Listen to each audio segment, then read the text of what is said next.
hardest, man. Detroit versus everybody, man. Detroit, we rep the hardest, man. We gain the hardest. You know what it is, man. Detroit, CJ, holla at your boy when we get home. Most exciting man in boxing. Woo! Exciting man in boxing. Blair Cobbs. Shout out to Goodfellas Sports TV. Yo, this is Deontay the Bronx Bummer Wild, the WBC heavyweight champion of the world. And I'd like to give a big shout out to CJ Goodfellas Sports TV. Bomb Squad, baby. Man, here, man. 122 pounds, 10 and 5, man. Watch the Goodfellas Sports TV, bro. All right, man. Let's talk about Blair Cobbs going in on once we get it together. Blair Cobbs going in on Jaron Ennis. He says that basically he ain't fought nobody, and he fought in a whole bunch of opponents, some old opponents and small opponents. You need to come fight him and fight somebody that's real. Okay. Saying that he not scared to fight, let his old go. He be facing Alexis Rocha. I'm not sure of the date, but he will be taking on Alexis Rocha. Okay. And he talked about how these dudes scared to lose they owe in boxing, and boxing need to get back to its competitive nature, and I agree with it. A lot of these dudes is scared to lose they owe. Now Ennis, is he fighting a protected route? I mean, I just think he fighting a route to get a title. You know what I'm saying? Just straight up and down. I can't say he being protected. Now is he fighting the best opposition available? I would say no, but then again, I mean, who you want to fight?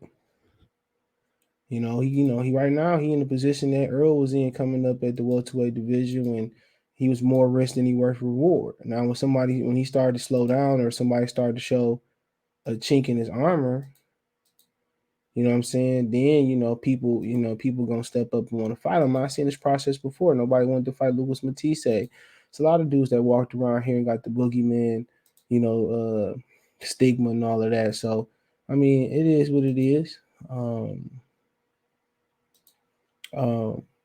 But he fighting the title eliminator next versus Castillo Clay. People say, oh, you still ain't fought nobody. Castillo ain't this, Castillo ain't that. Blase blah, blase this, blase that. I mean, it is what it is. Blame the sanctioning belt bodies. Blame them for giving him an easy road to the title. But he want that smoke, and that's the Philadelphia fight. And I remember they was face to face in that picture there. I forget what fight that was at, and Blair pulled up on him and started talking junk how he wanted to fight, and then Jaron Ennis' daddy, Bonzi, was saying, "Well, Blair, y'all sparring, you jumped out the ring." He said you jumped out the ring, and Blair actually explained that in the interview. He said that for the most part that he was out of shape at the time. That's what he said. He said he was out of shape. So he really pressing, for that big Philly clash, and they both from Philly. And he talking, but also that kid got something to lose. That kid got something to lose, bro. It's a title position. He got something that he wants. That's a title position. You know what I'm saying? So he closing on the title, and Blair Flair Cobb want that. He want that. He want it. So he just talking to get your position. I remember Curtis Stevenson talked himself into a Golovkin fight. Now that didn't end too well for him. You know what I'm saying? He pulled all the props out. He pulled the casket out. You know what I'm saying?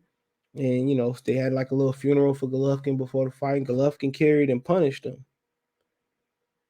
So, you ask, you shall receive, most of the time. And he received one of the brutal ass whoopers on HBO history, in modern HBO history at the time. So, I mean, just my opinion on it.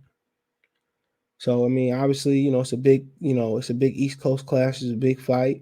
If you look in the ranking system, I don't believe Blair Cobbs is ranked high. He's just talking himself to get petition to ranked high. And if they want you to get ranked high, the powers that be will. You look throughout the sanction belt bodies, he ain't ranked in none of them. None of them. He just talking. The Electra Rocha ranked in any of them. He's a great talker. So Alexis Rocha not even ranked. He only got one loss. He not ranked. Yeah, he ranked number 11 in the IBF. So I mean, he could be ranked pretty high in the IBF and Blair Cobbs. So I mean, he talking. A lot of times people just talk themselves to get into a position. And he's talking this way to get into position. He's a big guy too. Yeah, I remember Curtis Stevenson talked his way into getting in the position to fight Golovkin, and all of a sudden he started popping up in the middleweight ranking system because he came down from like 68. He started popping up in there. He stopped Brad Solomon though, so he got the best resume out there. But shit, he talking his way. He talking his way. Alexis Rocha just look who he lose to. He lost to Rashidi Ellis, so he talking his way in there. Big kid too, so he can punch. So if he get past Alexis Rocha, only thing to get past is just the only thing to get past is just the promotional issues and the network issues. That's the only thing to get past is the network issues. That's it. If they can make Jaime Munguia, then why they can't make this fight? They can make Jaime and Charlo, or at least discuss it so far. Why they can't make him and Boots? But Boots got a title coming up, and they already told Boots what the plan is. Boots probably know if he beat Castillo Clayton, who he fighting, for the belt. Will he be fighting Earl? Will he be fighting somebody else? Will they give him the belt? He already pretty much know. All this shit be mapped out. All this pretty much be mapped out, bro. So that's something to look at.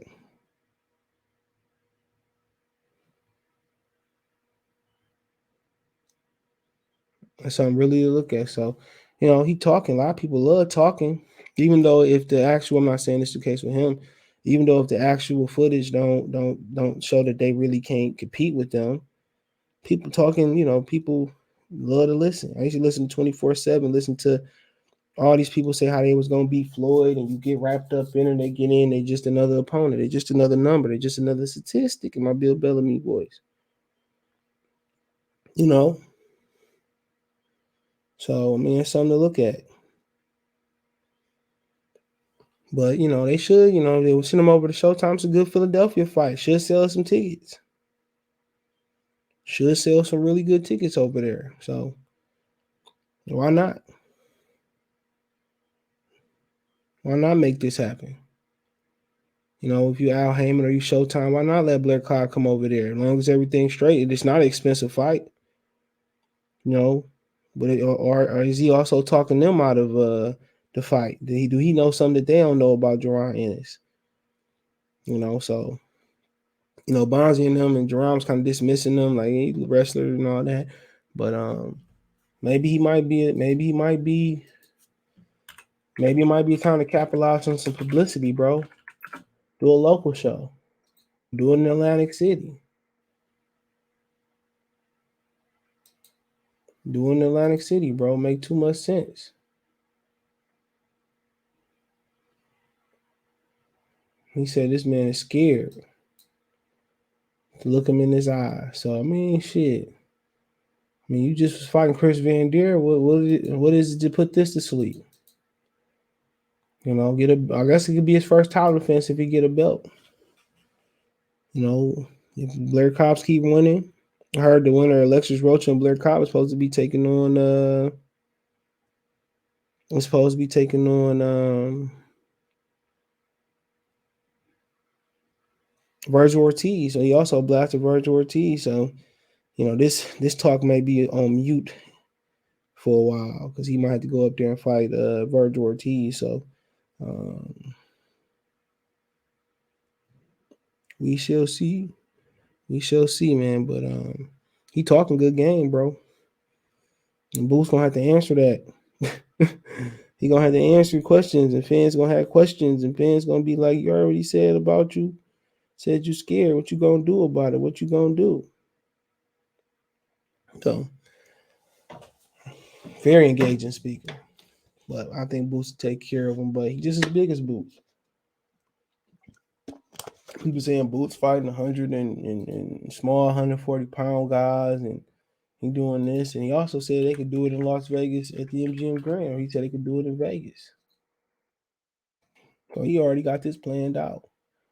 Man, he's got 28 fights, 26 knockouts. He's been very active. That's how you build somebody. And I said before, Custio Clay will be a step in the right direction, but people want to see him, fight somebody that's in the meat and potatoes of the division. Like Josito Lopez, you know what I'm saying? Mikey Garcia, Michael Fox, somebody like that. Cody Crawley would have been a good opponent. I heard Cody Crawley wanted $1 million to take on Jaron Ennis, so that was a rumor that he kind of priced himself out. So I don't know. I don't blame him. He just had a big win. He going to fight Jaron Ennis. Like, yeah, I want $1 million too. I ain't mad at him. Shit, if I'm gonna take a risk to make do y'all a favor, be an opponent. Take a risk to get robbed. I'm gonna need $1 million too. So I don't blame him. But shit, I'm down for it. Shit, I might go to Philly for that one. Shit, go to Atlantic City, New York City, do it like somewhere like this should be in Philly though. You know what I'm saying? Maybe he get a belt and he come back and he fight him. But I think Jaron Ennis gonna keep winning. The question is, will Blair Cobb keep winning? That's the question. Will Blair Cobb keep winning? But hey, let me know what you girls and guys think. Thumbs up the video, share the video, subscribe to the channel. Next subscribe button is the bell icon button. Hit all notifications, increase chance, get notifications. Hit all notifications, increase chance. If you want to make a financial donation, Cash App, $ CJ Good 313, Venmo CJ Good 313. PayPal link in the description. Appreciate the love and support. Want to make a financial donation? Cash App, $ CJ Good 313, Venmo CJ Good 313. PayPal link in the description. Appreciate the love and support. Let me know what you girls and guys think. One time for the one time.